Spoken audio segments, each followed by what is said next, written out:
Am I recording? Yeah, good. Streaming live on Facebook. Let's go. I've got to see it on my app to believe it. We're through. We're in. What is happening? Guys, welcome to the next episode.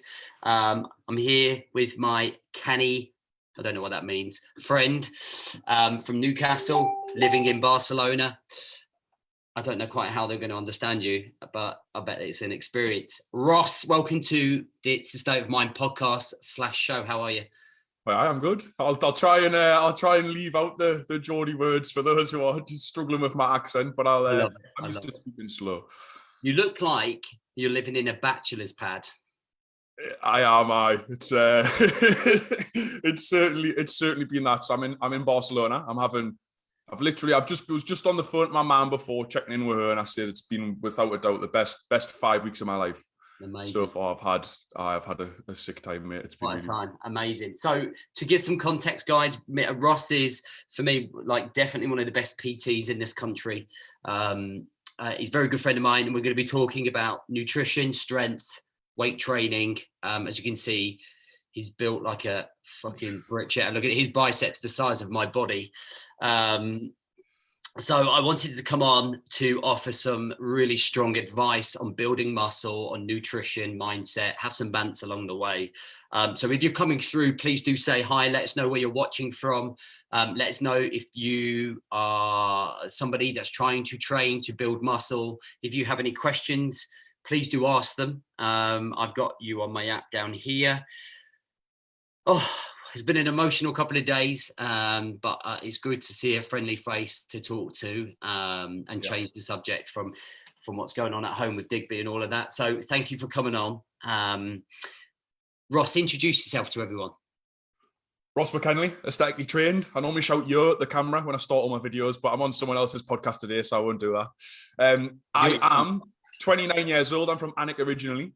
I've been in Leeds for 6 years. I owned a gym there, sold my part in the gym. I've built a brand called Aesthetically Trained. I've lived in Newcastle for a little bit, and now I'm traveling the world as an online coach, as the cliche goes. But I am actually living it, not just talking about it. So I'm now in Barcelona. I've waited a long time to do this little journey, if you like, and I'm hoping to be away for 2 or 3 years, ideally, or just wherever takes my fancy. But my passion and what is allowing us to do this is this fantastic opportunity that I have, I guess, to change men's lives, much like what James does. Mine is much more through aesthetics. That's why it's called Aesthetically Trained. I help men look better, feel better. Every PT online now says I've done that. I help men look better. I help men. No, none of that shite. I'm just fucking mint at getting people in shape. And I think initially I do it through my 28-day challenge program. I've got an ongoing coaching called the Inner Circle, where I teach them about making it manageable. I've got a one-to-one service, a 12-week transformation. But all of those programs, what I like to think I specialize in, or what I do, how I break through to men, is I just teach them about the gym, training, dieting, and how by addressing that area, as James talks about, that pillar of their life, by addressing that one first, that's what I specialize in. I believe that the lessons and the confidence you build and breed from that transfers into other areas of your life. And through that, I end up making people fucking mint, essentially. Mint, man. Mint. And that's what I do. I am a gym nerd, but I'm also a bit of a chava. I like going out. I like traveling. I like spending time with my mates. I've got a degree. I've probably done the science stuff, but I speak like this, so I can do it in layman's terms as well. But yeah, I'm here to answer your questions, help, and hopefully give you some insight into what I do and how it can help your listeners and the people watching. Brilliant, mate. Thank you. And to give some context, me and Ross met through my mentor, current mentors, mastermind, right, through Phil's, and we met in Thailand. Was it 2019? Yes. Yep. 19. I saw this young buck coming in. I was like, oh, look at this young bull. It's like huge. And we got on pretty well straight away. So, and we've kept in touch ever since. And I'm jealous of what you're doing, because you know, that travel thing is what I'm hoping to do in 4 years once the boys finish college, and we're building up the brand to hopefully to go to America and Australia and spread the word, as well as traveling. So I'm very envious of you at the minute. So listen, Ross, let's get straight to it. Let's talk nutrition. What do you find is the biggest problem for a lot of people, full stop, when it comes to nutrition? Let's get you started and we get into it. I've got actually a bit of a different angle on this. So at the minute, and I know that like James Smith and there's a lot of people out there, and it's all popular to almost oversimplify and diet. Yep. And at the end of the day, a lot of these people are right. The things that's likable, clickable on social media right now is about calories in versus calories out, caloric balance. Most people will know what that is. It's very simply that if you want to lose weight, you eat less and move more. If you want to gain or gain ideally muscle, you eat a little bit more and you try to build it. But I think for me, for men, or for most men, people already train with you, train with me, or interested in the gym, that is almost oversimplification. It's kind of like just to appeal to the masses. I think that's why a lot of people like James Smith, again, to mention him because he's more popular, Joe Wicks, the body coach, they're popular because they're trying to build something so big to appeal to men, women, and everyone. For me, that's a little bit too simple. So what I like to teach people, the one thing everyone listening can change today is just build your meals around protein. Start with protein first. You're aiming to stimulate protein synthesis throughout the day. So muscle protein synthesis, MPS, without getting too complicated. It's basically the process that triggers the body to either retain or build muscle mass through the food that you eat and training. So the first thing I teach men is just eat protein. So basically, instead of thinking about calories in versus calories out, that for me is very obvious. Like, we know we need to be in a surplus to build, we need to be in a deficit to cut.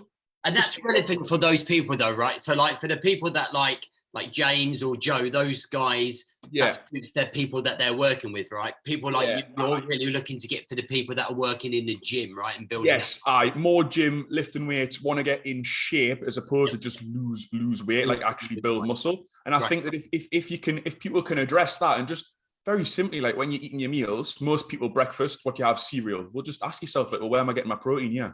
Like, well, there isn't any. It's just carbs in it. So like that's it. That's like a start straight away. Right, your lunch. What you having for lunch?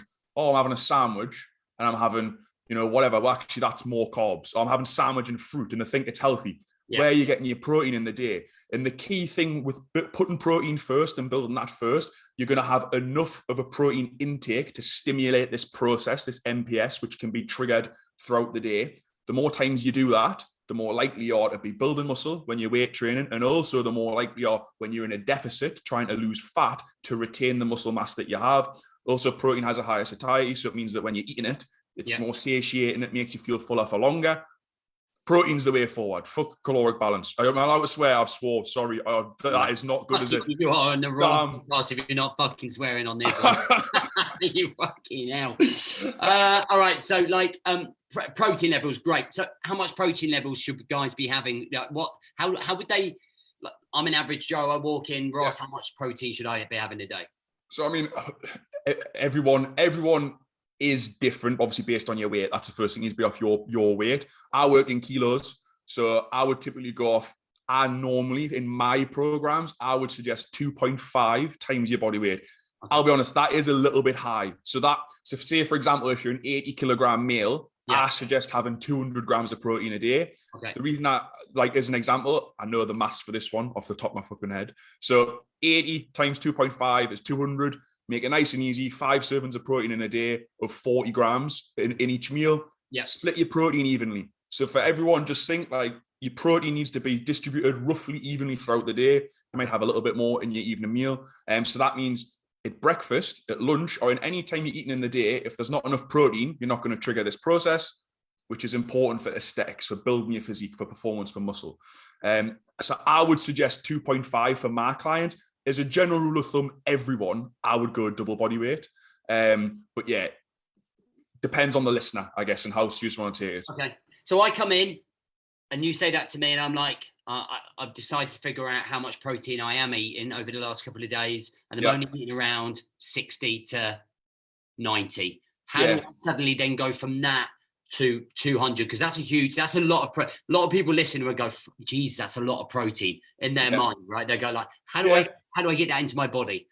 Yeah, you can obviously, I mean, you could use, initially, I think it's start making sure that you have the awareness of what you're trying to do. You're not going to do it right away from day one, like your thing, 1% better every day. See, James, I listen to you, mate. Right?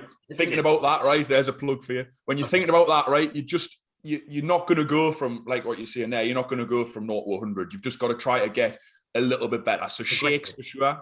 I would recommend for everyone a protein shake once a day. For me personally, I would recommend that, particularly after training. It's a great habit to have, having your protein shake.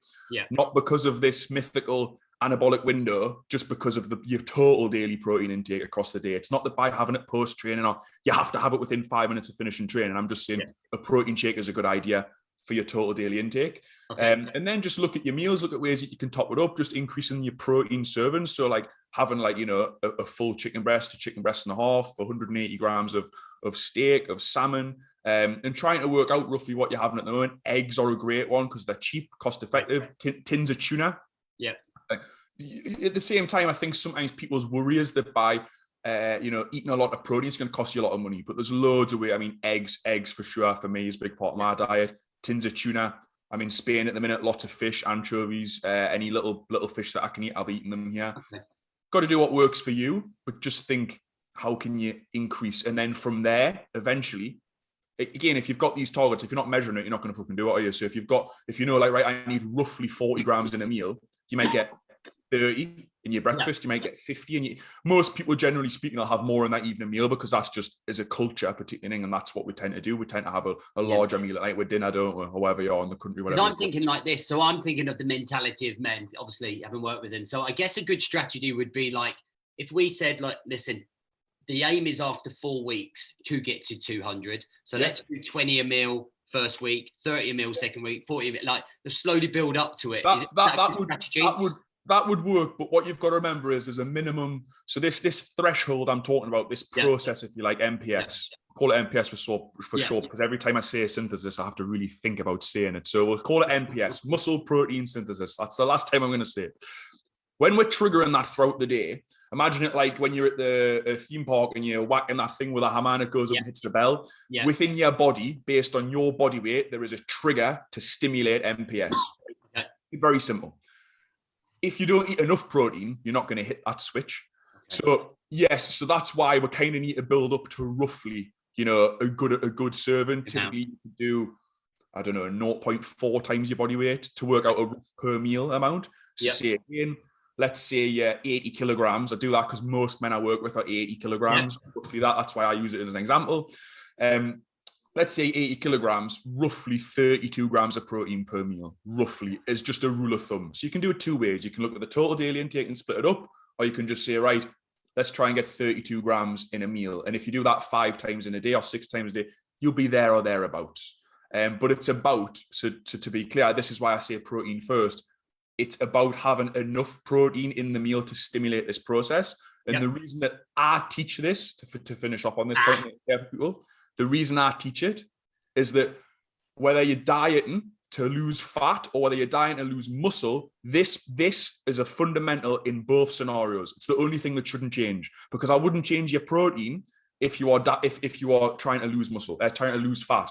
I wouldn't increase it if you're trying to build muscle. It's the same. So by teaching you that, it's a fundamental, as opposed to like calories in versus calories out, like I mentioned earlier. Carbs and fat, all of those things can be adjusted based on your training, your lifestyle. But the one thing in your day, the structure, that if you can just implement, it'll make a difference, is just this protein thing. Just aim for that first. What are the biggest problems you find lads having when you're doing this on your course? I think probably meal prep maybe initially can be a bit of a problem for some organization. People. Yeah, organization, I would say planning it out. I mean, in my 28 days, a lot of it in the beginning is learning how to write a diet. That's the way that I teach it. Yeah. And everyone is effing and blinding and calling us everything because they probably don't realize when they sign up, I'm actually going to teach them, as opposed to say like, eat a handful of this or do this. I like to make sure that people know this, what I'm explaining now. Because I think if you learn it once, it'll help you hopefully forever. 100%. So meal prep's an important one, and just getting that head around it. But then once you can make that change, you fly, and it makes it a lot easier. For me, little meal prep tips, I would do like 2 to 3 days in advance at the most. And typically I find the best days to meal prep is probably Sunday and Wednesday for most men. On the Sunday, you can do Sunday's meals. Monday, Tuesday. Then on Wednesday, you can do like your Wednesday, Thursday, Friday, Saturday, or however you want to do it. But I think twice a week, once over the weekend, once midweek. Box your meals up, get ready to go, sort your shakes out, and then away you go. Okay, nice. I've got some questions. So guys, if you're just coming through, I'm with my man Ross, and we're talking nutrition, we're talking muscle building, we're talking training, we're talking life. So how important is fat content of foods if you stick to your calorie numbers?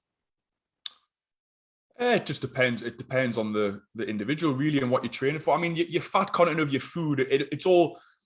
I know I mentioned this earlier when I was talking on my podcast earlier. It's such a cop out when PT say this, but the context and it depends is kind of always the fucking answer. Because, say for example, typically you might have a gram of fat per kilogram of body weight, roughly per day. So if you gain 80 kilograms, roughly 80 for your total for the day, roughly. On a training day, I actually go. I'm a proponent. I'm not married to any one method, just the results, but I like to go lower fat. So me personally, with my clients, I'll go maybe 0.75 per kilogram of body weight, and then I'll just distribute the fat however it falls across the day. Most people, I find, better to go high fat, high protein for breakfast. But if you've got a manual job, maybe you want to have carbs for breakfast, but again, alongside the protein. But in terms of the individual fat content of each meal, assuming that we're talking about avocado, steak, eggs, as opposed to like trans fats or processed food. Yeah. I'm talking about, healthy fats, then it's not really the fat content isn't going to make too much of a difference. As long as it's in the context of your overall macros and caloric balance at the end of the day. So it's whether, if it takes you into a surplus and you're well over on your calories because you've been having a teaspoon of peanut butter every meal and you think it's healthy fat, well, then you're still going to get fat. It doesn't matter that it's good fat or avocado or whatever. So it's the overall picture is really, really important. Okay, that's fine. Macro rather than a micro. Yes.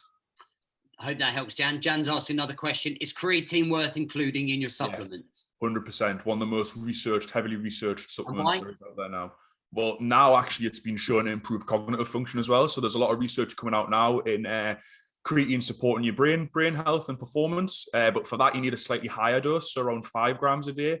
But for the performance benefits of creatine, keep it in basic terms. So your creatine basically helps you do a little bit more and you can repeat it a little bit more often. That's as simple as it comes. You can say if you're in the gym and you can lift, without getting into science, let's say you normally lift 10 kilos and you press them and you can do 10 reps. When you take creatine, you're more likely to be able to do maybe 12 or 13. You do notice a difference. Okay. For me or for anyone, when I used to play football, for other lads, your repeated sprints, so your repeated efforts tend to be better because of creatine. So you might be able to sprint a few more times at a better intensity. So that kicks really when we just need that little extra juice. Yeah, it helps, and it's completely natural, completely safe. There's no downsides to creatine. If you've got existing kidney problems or liver problems, like anything, the same with the protein advice that I'm giving you, all these things. Yes, there's always going to be exceptions to the rules. Someone who's got something, of course. Yeah. But generally speaking, creatine, very, very safe. You don't need a loading phase. So some people might have heard of that before. Like when you buy creatine, sometimes the packet tells you to load for like 20 grams a day. So you have more for the first 5 days. Yeah. The idea of that is to saturate the muscle. One of the first papers I wrote in university, this is years ago, was actually on creatine, so I know quite a bit about it. And with that, you don't actually need to do that. That's only for athletes if they've got maybe a weight competition and there's a specific reason for them to load. Yeah. General public, 3 grams every morning, or based on your weight, but roughly for most people, it's normally 3 grams in your orange juice, in your water, in your shake in the morning, every day. Take it every single day. Brilliant. Really good supplement. Sounds good. Jan, I hope that helps.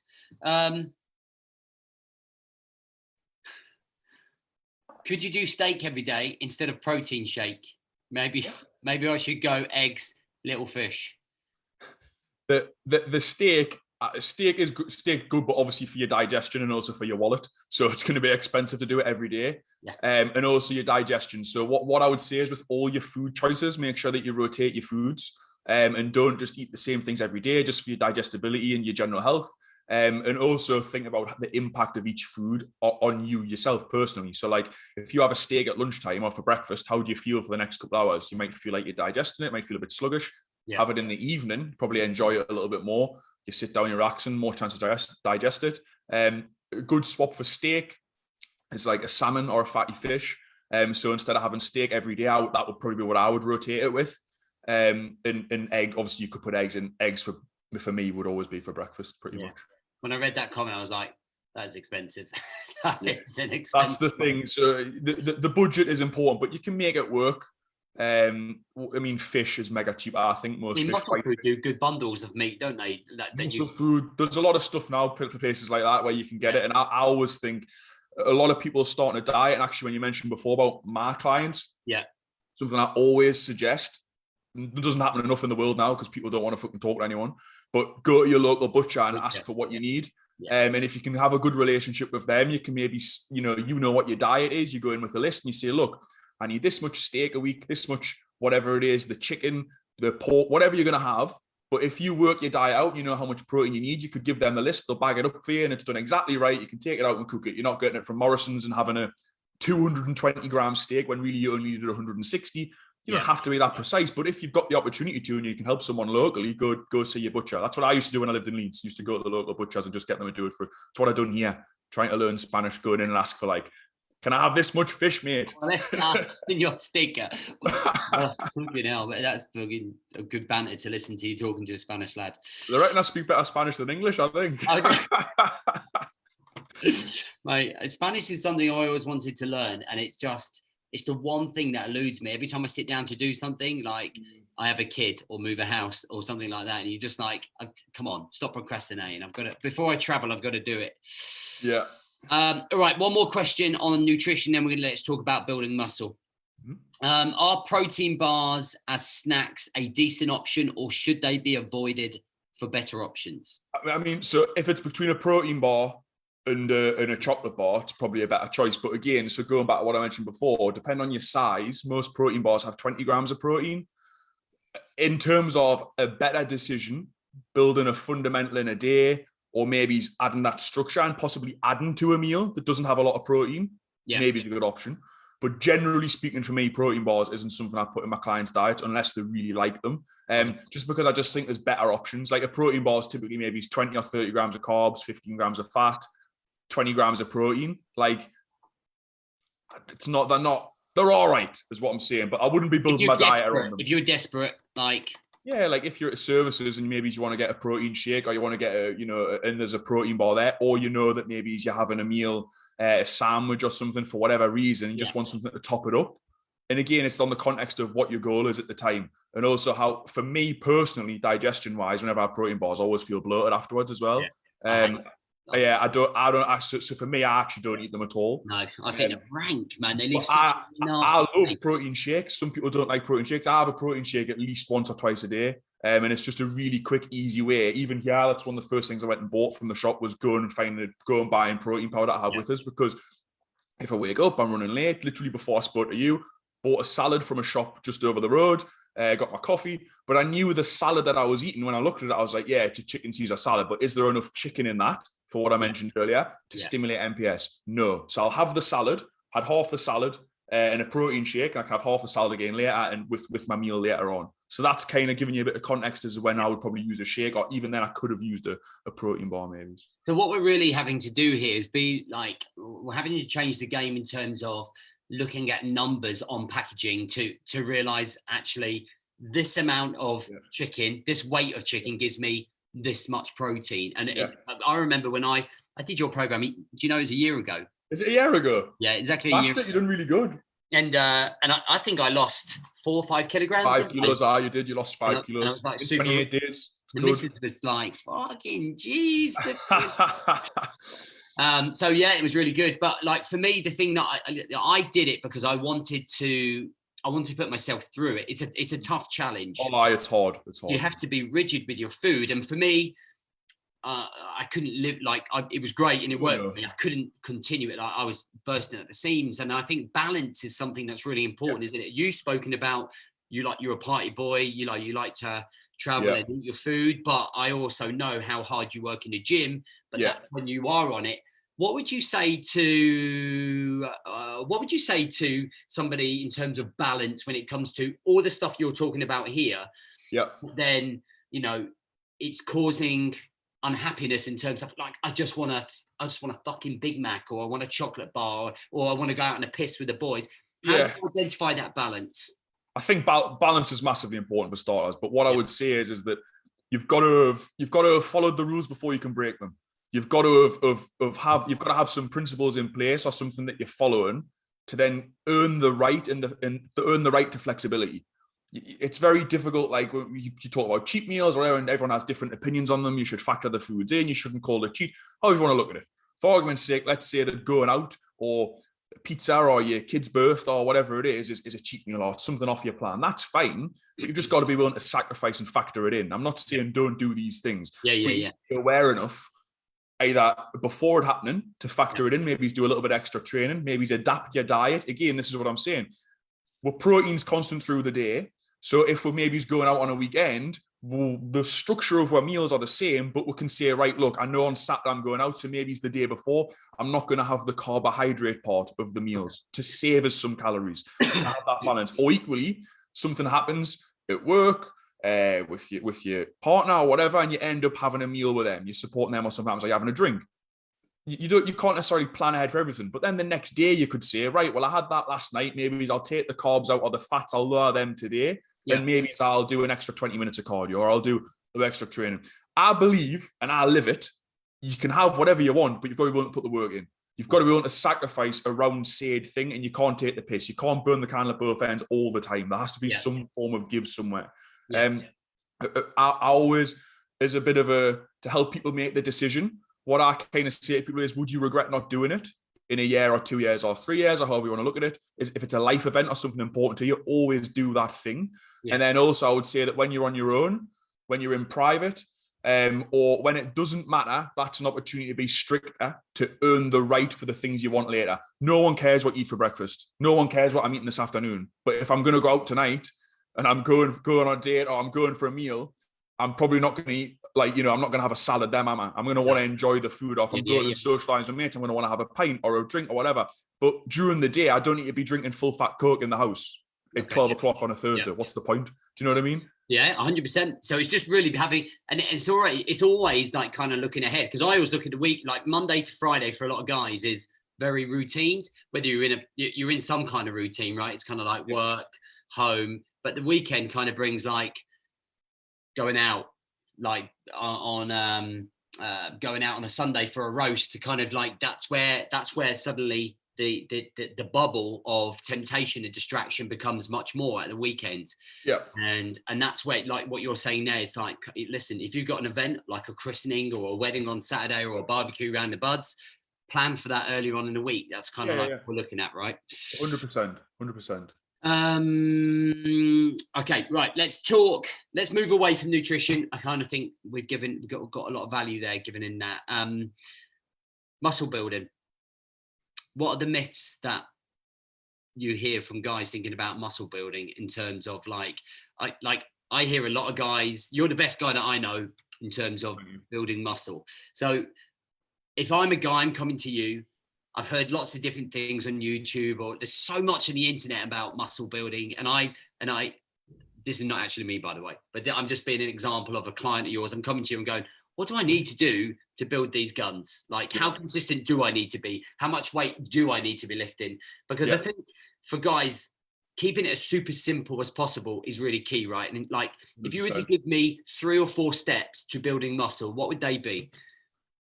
For the first thing is make sure you have a training program. So don't go in the gym and make it up. Ideally, yes, have a coach. If you can afford to work with a coach, work with James, work with myself, or work with someone who is aligned to your values, who's going to get you in shape, but not just himself, who's actually done it with their clients and proven they can do it.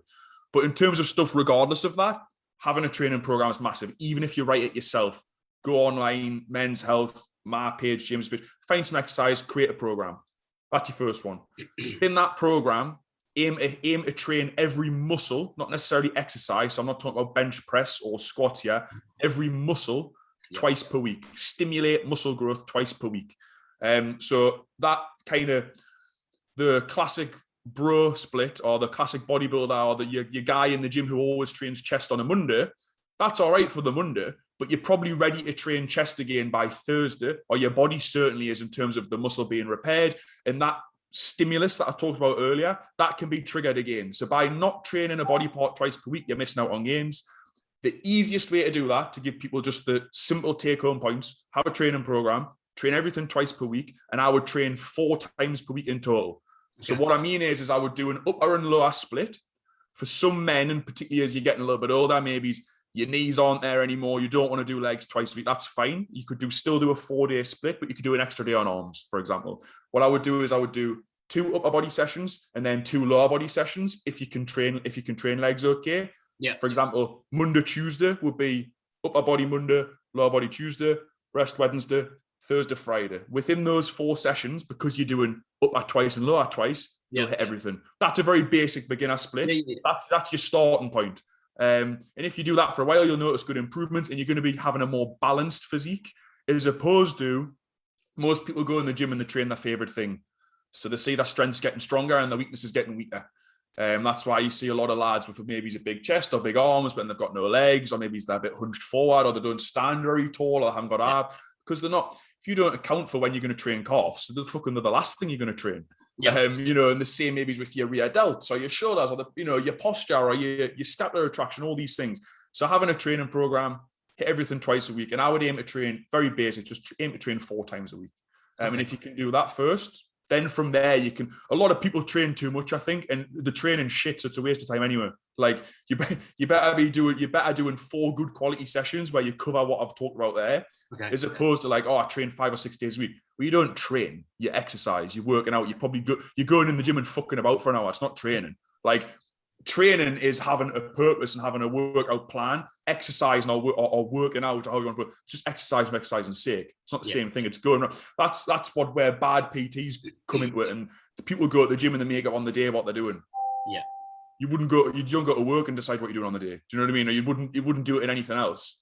Do you know what I mean? You should treat it, and if you can treat it with that, treat it with that sort of respect or intensity, or you really want to get into the process, you'll enjoy it a lot more. You'll be more present, and you'll have a purpose when you're in the gym, so you'll feel like you know what you're doing. Most people go in and they're like, oh, the lat pull down's free, so I might do a little bit of back, or no, I'll do some bench, or I've just on this.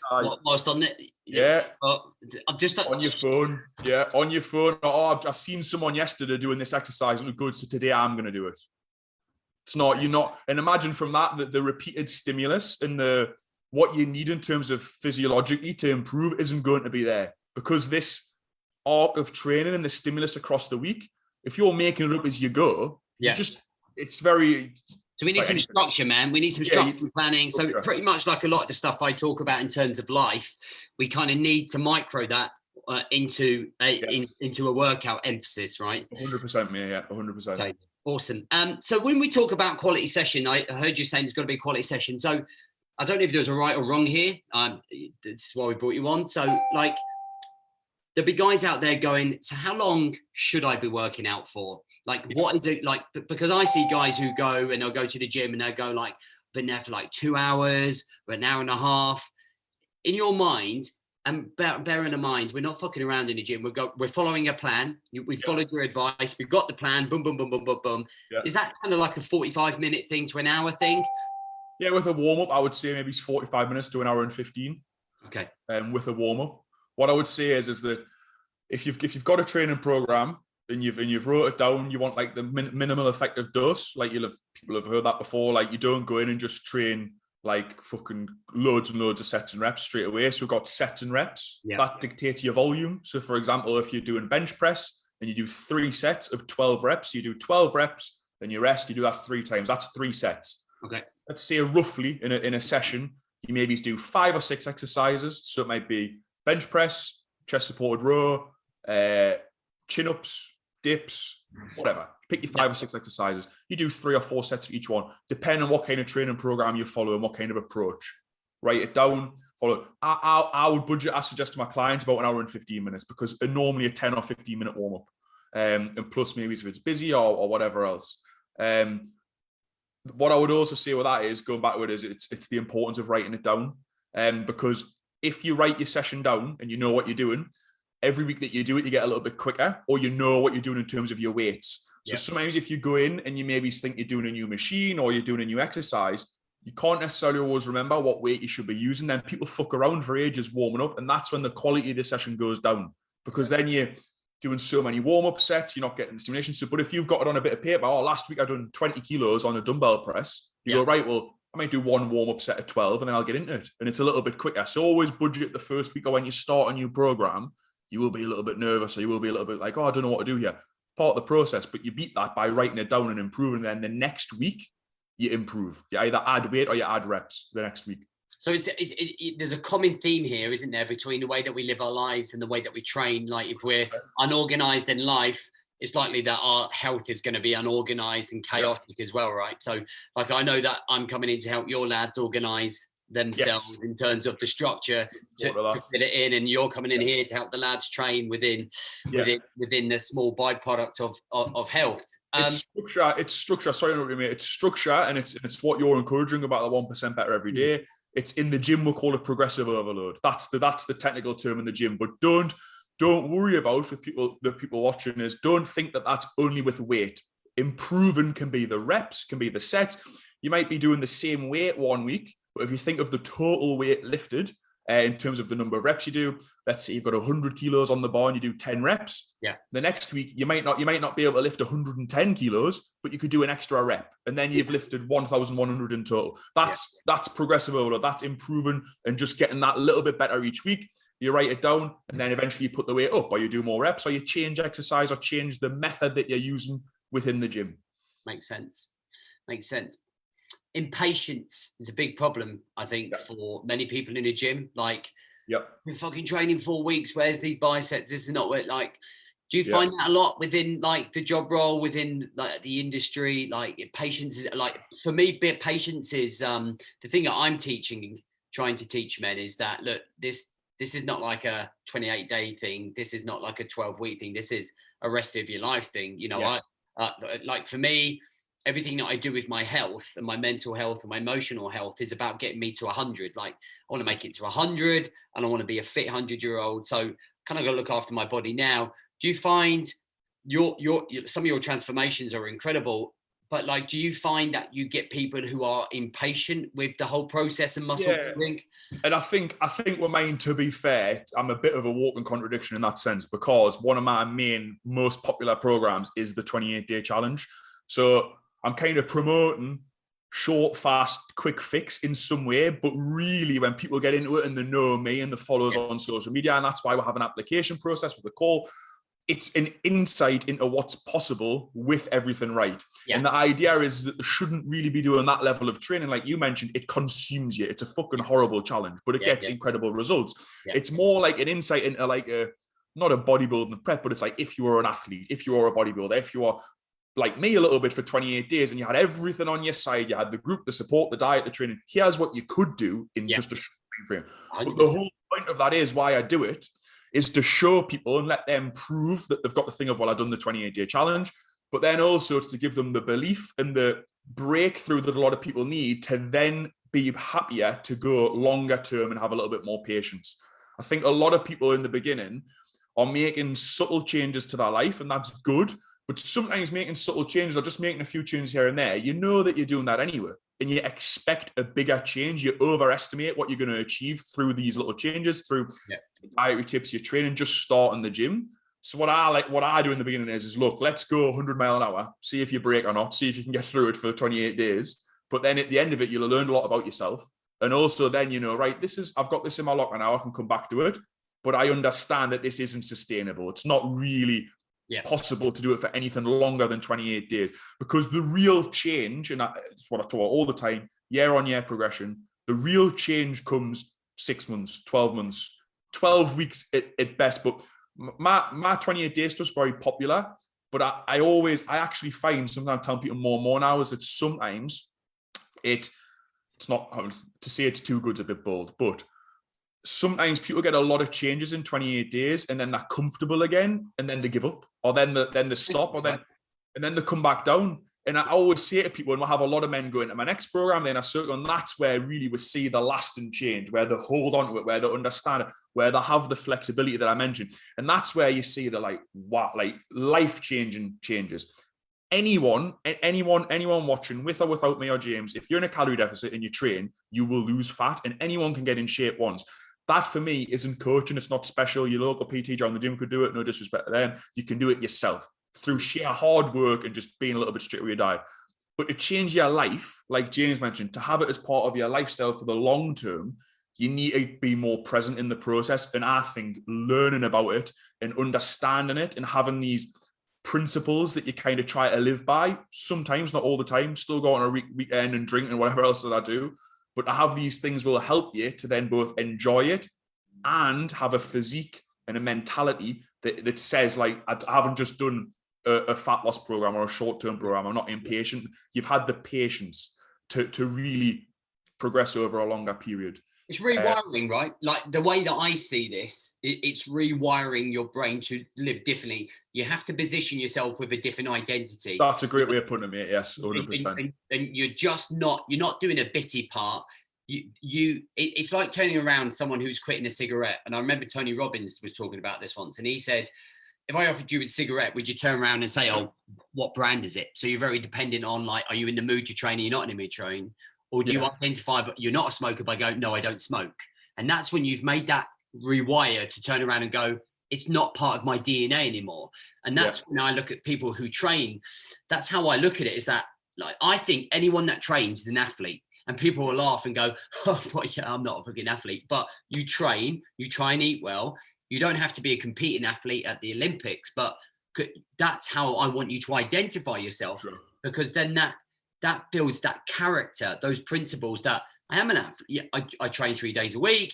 I get my diet right 20% of the time. And with the 28 days, it's the same with my 28 days. You're not going to change your life in 28 days, but you're going to go from here to fucking here, which is a 3 out of 10 to a 7 out of, or 6 out of 10 or an 8 out of 10. And this here is a much happier life than this one down here. And then we go, now what? And that's how I think life evolves. We get to points and we go, fucking smash that, now what? Smash that, now what? And that's character building. Yes. And like your 28 day is character building. It's initiation of a change of rewiring, identity, principles, the way that you have that self-respect for yourself as a man and a human being, being the leader of yourself, being the leader of your family.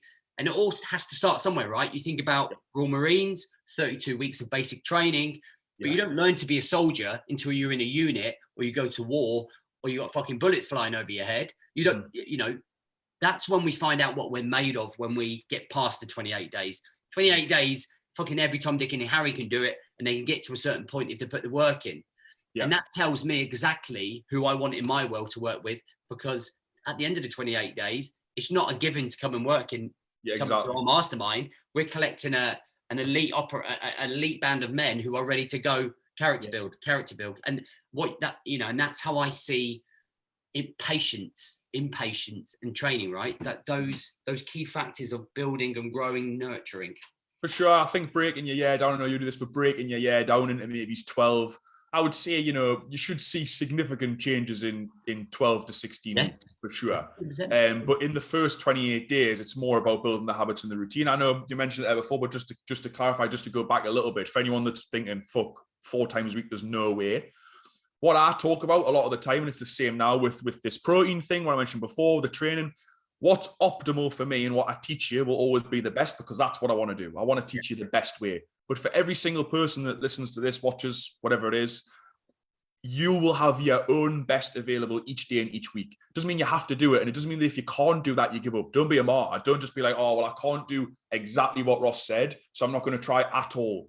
For some of you, initially, it might be that you go 3 times a week, twice a week. Is that going to be as good as what I'm telling you to do? No, it isn't. I'm not going to lie about that and bullshit you. But if that's what you can do right now, start with that and then get a 4. Ideally for me, 4's the way. But I know you mentioned before that, I know you, James, for example, I'm a 29-year-old lad living in Barcelona, and I coach men that are similar ages to me. Not the same commitments as James, not the same commitments as some of you or even some of the women watching.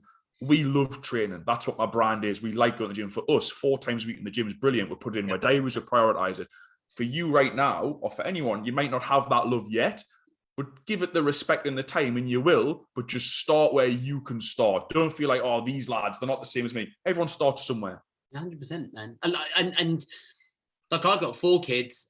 I run 2 businesses. Yeah. Do you know what I mean? And I still train 5-6 times a week. And I very much am just like staying fit for life right now. The way that you train and I train, we train very differently. You know, I do the gym with the boy, but I do it to stay in shape. I'm very much an Ironman ultra runner. You're very much very strong in shape type of guy. But like your priorities, you never know, in 12 years might completely change. And you've got 2 kids and you've settled down. And what you're saying is lifestyle dictates how we work as well. And I think we have to consider that as well. Expectations is a really interesting word, because every single man will have a level of expectation of what they feel they should look like, how fit they feel they should be. And for my clientele who are pushing more late 30s, 40s, when they used to be in the 20s, you know, when I was in the Royal Marine physical trainer at 29, I was training 3 times a day, like, you know, but like expectations are now that I'm not there. So my level of conditioning is here. My expectations sometimes get carried away here. So we have this deficit, and in here is lack of confidence, comparisons, self-belief, self-esteem. And that's when we start going, I can't go to the gym. I'm not what I used to be. Look at that good looking Geordie lad with his fucking tattoos and his bulging grin. Like, I'm never going to be that. So that's where we're going to bring those expectations. That's where the ego drops. And I find ego is huge when it comes to gym work. You know, it's kind of like, I look at my boy who's 14 and I love him. He's an absolute dickhead in the gym because he won't listen to me. And he's like crunching these reps, mate. And he's like, and I've given up telling him. And I'm going, if you brought that down a couple of weights, you have really good form. Don't talk to me. Don't talk like, and you just like, okay. But imagine now, I see that in 25, 27. I see that across the board. The ego takes over, 100%. Expectations. And I think if we can manage that and nurture that more, we'd probably get more out of our training as well. I think a really good tip or way to look at it. I'm very fortunate that I've trained in a lot of unreal gyms all over the world. One of the strongest, best gyms I've trained at is actually in Newcastle, where I'm from, in Banter, McVicker's. And in there, a lot of guys on steroids, a lot of guys a lot bigger than me. I'm completely natural, by the way, for anyone that was wondering. That's what I preach for my clients and stuff. But my point here is you go in that gym or in any gym where it's known for having like big, strong men, quite intimidating environment. The one thing I'd say to anyone, right, in any gym, people will respect you and always try to help you. If you try to leave ego at the door, I know it's a very cliched thing to say, leave ego at the door. But the one thing that you can control is you just trying to do things properly. You don't, and there will always be, and I learned it in this gym in particular, doesn't matter how strong I am in a local council gym or a leisure centre or in a JD gym or in a David Lloyd, whatever gym you want to put me into or you into, James, or you watching. No matter how strong you are in that gym, there'll always be someone stronger than you somewhere else. I was very fortunate. I've been very fortunate in the gyms I go into. There's literally 10, 20, 30 people stronger than me in that very gym at the same time. So that for me was always very good to go to these different gyms because it makes you think, well, actually, even if I among this weight up, even if I do it with terrible form just to do more weight and lift heavier, actually there's a guy over there who's doing it with better form and stronger than me anyway. So what can I control? What can I actually do? I can just make sure that I'm doing it properly. I'm doing the right range of motion. I'm using the right form. And then you go, that's all you can do. Don't worry about what weight you lift and just do it properly. Build it over time. People will respect you more for it. No one, I think a lot of people think about maybe people making fun of them in the gym and the start and stuff. Just give it a go. Ask questions. Try and do stuff right. People always respect you for that. And it's much better to do it that way rather than, like you said, and your young lad will learn it eventually. I know certainly I did when I was younger. Piling the weight on the bar and then I'd squat and I'd be maybe squatting about this much depth. And I was like, but I'm doing 200 on this. It's like, you're not doing anything. I'm a strong man. So just do it properly. Just try to do it properly. And I think when as well with men or with anyone, men in particular who I help, you want the certainty or you want the confidence around knowing that what you're doing is the right thing. So rather than worry about the weight, just worry about the form, and then at least you feel like you know what you're doing. Well, that's what I'm saying again, going back to the program, having the confidence. Well, you maybe not be confident now, but if you had a program and you had some videos to watch and you had some support, you can go, all right, well, this is how to squat. How do you know it? Well, I've seen the other lads in the group doing it this way. Ross has taught us, James has taught us. And again, that builds and builds over time. And that's how you get the real gains in the long run. Yeah. It's a funny old game, training and nutrition, isn't it? Because I do feel there's so much information out there at the minute that people end up becoming overwhelmed.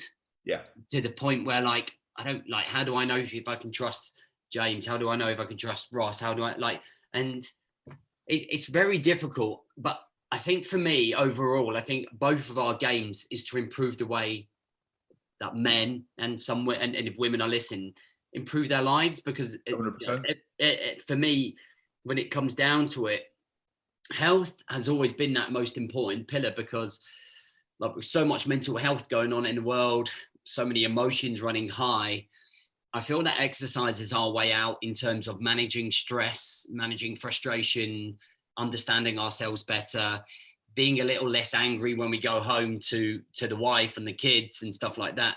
And I think if you think about everything that we've spoken about, we're talking about how you can get the absolute most, is how can you go to that next level, having the mindset. And I think even if you're not training right now and you just want to get yourself going again, it's just like if you did 3 20-minute sessions a week, it would make a difference to your life, right? And I think that's what I see you doing. I see the enthusiasm in what you do, and you show what you do, and you lead by example in that respect. And I like to think that I do the same with my runs, and I think the message is always the same. It's look, just get moving, just move. If you want to start with 10,000 steps a day, great. Let's build to getting into the gym in 3 months. Let's then do 3 months in the gym. Then let's focus on nutrition. Like it could be a journey of discovery, because I always feel that our success comes off the back of self-discovery, like learning, failing. Failing's not really failing. It's just gaining experience. It's just narrowing the path. Like if you think our paths like this in the gym, like mine was when I first started, and then you bring it right down because you gain so much, you fail so much in the gym, and you get taught by good mentors, and I didn't really know much about the gym until I became a physical trainer in the Marines, and then we got these top guys coming in. I'm like, oh my God, that feels great. That's a great way of doing it. And it's just an evergreen learning curve. That's it. The outcome's never the outcome, because it's never the end. So that's why it's important to enjoy the process and learn about the process, I think, because the more engaging we can make it, the more intrinsic motivation that we can build. So the internal motivation to want to do something for the love of it, the way we build that, I believe, is through writing your workouts down. So instead of just having I'll be happy when I finish the 28 days, I'll be happy when I'm 10 stone, or I'm bigger, or I've built more muscle, I've got abs or a bigger chest. You can only control a day.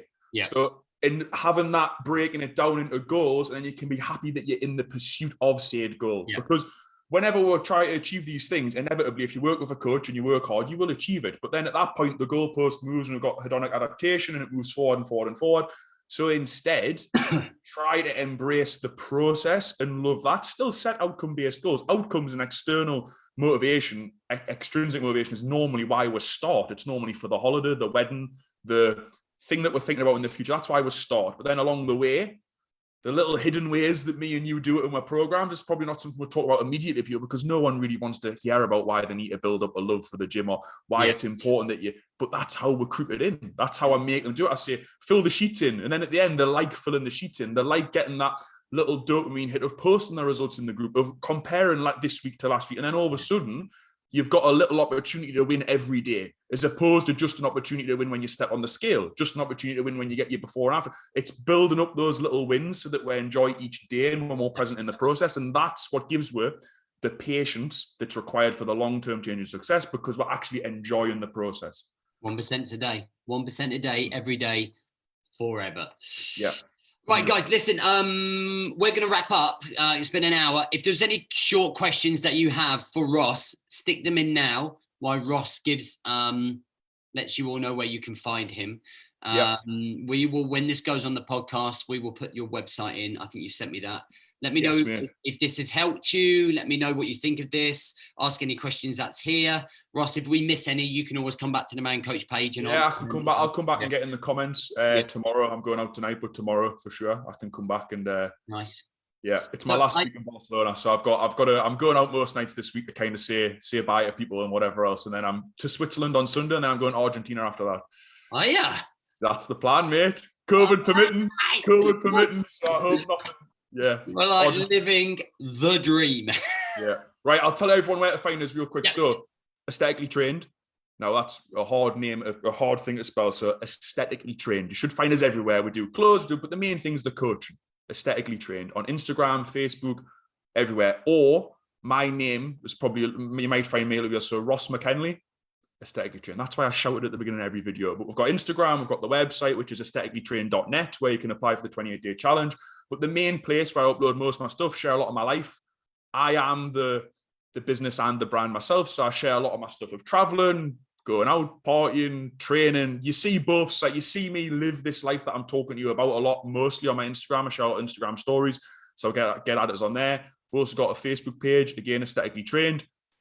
Search that, search Ross Mackenley, and you'll find us. And certainly any questions anyone has, my DMs, as they say, are always open. You can always drop us a message and let us know what you thought of the episode of the podcast with James. And I'm looking forward to having you come into my group soon as well, mate. I'm really looking forward to that. Man. Yeah, we got busy November. So definitely we'll arrange that. We've got the book coming out in 2 weeks. Buzzing, class. Can't wait for that. And then we've got the seminar at the end of the month. It's a shame you're not in the country to come down, because we're going to go out in Birmingham afterwards as well. So you're going to have a bit of a night out. Yeah, I'm back at Christmas. I might catch you Christmas. Yeah, do. I hope it goes well, mate. I'm sure the book will be really good. Yeah. Thank you for having us on. I've really enjoyed it. Mate, thank you for coming on. And I know you're super busy over there enjoying yourself. So I appreciate you coming on to talk to the lads about this. And then hopefully we get you in to do maybe a masterclass for our masterminds in the new year. Like 100%. Yeah, I'd love to. I'd love to do it. Come in. We get like a range of questions asked early as well, and then you can do something for the lads and the boys in there. But we'll get this up as soon as possible. Let me sign out here. Stop the live feed.